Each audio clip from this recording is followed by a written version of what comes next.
Guys, this assignment will be done a little bit differently. You guys won't actually be looking at me, but rather at my computer screen. And the reason that we're going to do this reading assignment this way is because there's a lot of little boxes and squares, and I want to make sure that you guys are able to see me point at them when they are being read, and that way there's no confusion. I'm not very computer savvy, so I don't know how to record my computer screen and put my voice in it at the same time, okay? So this will just have to do for the time being, and let me know what you guys think about videos like this and if you prefer them. And if you like looking at me, I mean, who wouldn't? Please let me know. But for now, this is the best solution as I can think of for this type of assignment, okay? So the first thing that you're going to do, obviously write your name on everything that you do. And this worksheet actually has a cover sheet that says your weekly comprehension notebook. Please make sure that you write your name on that, okay? And this is the first story, Oh My Shark.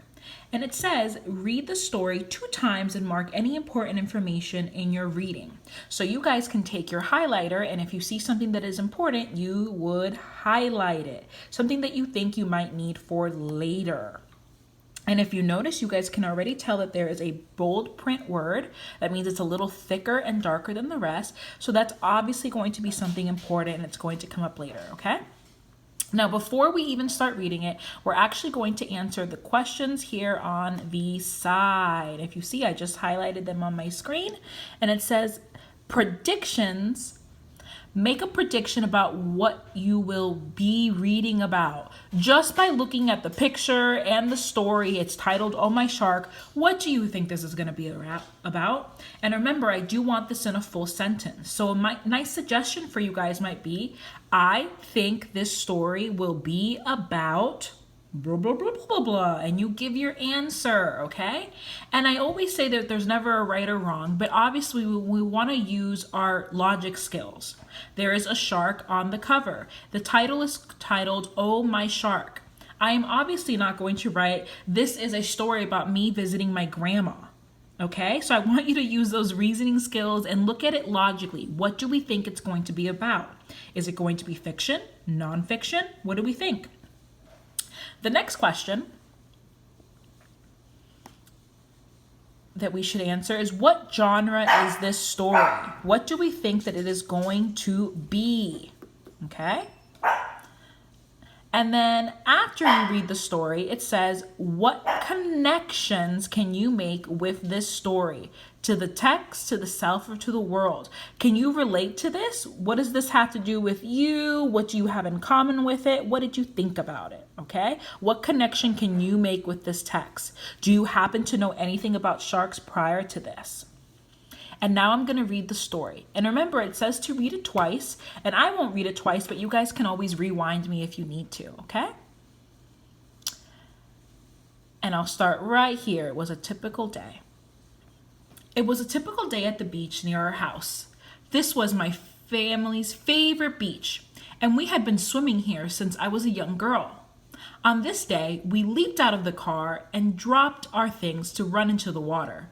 We splashed and swam into the waves. And even though the water was cloudy after a week of rain, we didn't mind. Suddenly, we heard a woman yell at the top of her lungs, "Shark! Shark! Shark!" Everyone was shocked. I panicked and started running as fast as I could in the water. I feel like I was running in slow motion. We all got to the shore safely. The lifeguards were blowing their whistles and telling everyone to evacuate the water while they checked everything. We decided to start packing up our stuff. We did not feel safe being at the beach that day. A few minutes passed, and the lifeguards announced it was a school of dolphins swimming through. They said the water was clear and safe. Everyone cheered and started entering the water again. I still felt nervous and could not get the nerve to get back in the water that day.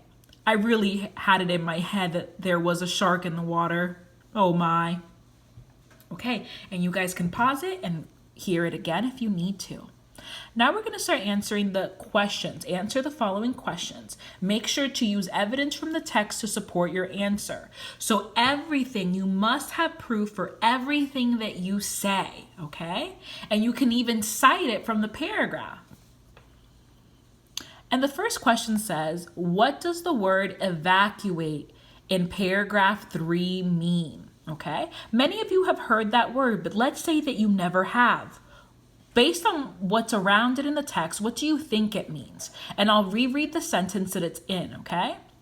The lifeguards were blowing their whistles and telling everyone to evacuate the water while they checked everything. The lifeguards were blowing their whistles and telling everyone to evacuate the water while they checked everything. What do you think the word evacuate means in this text? Go ahead and write it. And remember, I'm just going to be reading the questions and you pause me so that you have time to write. Question number 2.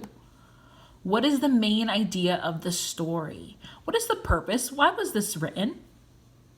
What is the main idea? What is it about? Question 3. Why did the author write this story? So this goes back to author's purpose. Remember, is it to persuade us, to inform us, or to entertain us? What was the purpose of this story? On the following page, right here, where it says summarize and retell the most important parts of the story by including the beginning, middle, end. They want to know what happened in the beginning of the story. And you're going to write that in that first square. What happened in the beginning? And this is only going to take a sentence, okay? And I'm going to give you the same example I always give you guys in class. If a kindergartner walked in and said, I can't read this story, please tell me what it's about.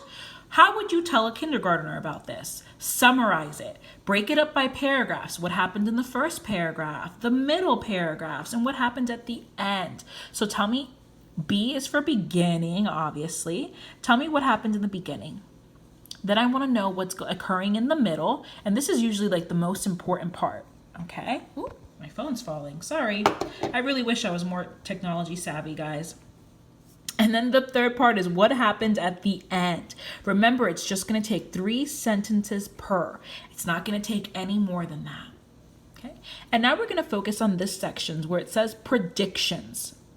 Was your prediction correct that you made at the beginning?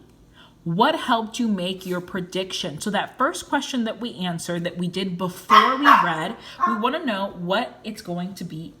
What were you correct in that assumption that you made?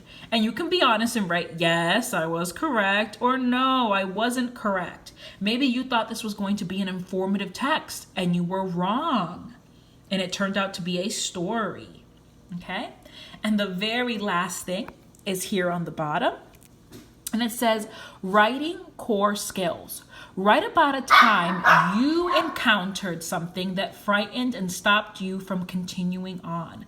So I want at least 3 sentences here. Write about a time that you were frightened by something or you felt discouraged by something and you didn't want to continue. Okay? And there's no right or wrong, but I do want real sentence structure, okay? And I want to thank you guys for listening in, and we should have our other 3 stories up very soon on the YouTube channel, okay? Thanks for checking in, guys. And remember, you can pause it and rewind it as many times as you need. And let me know if you like this kind of video or if you prefer to see me with a printed paper, okay? We're just trying different things out. All right, guys, love you.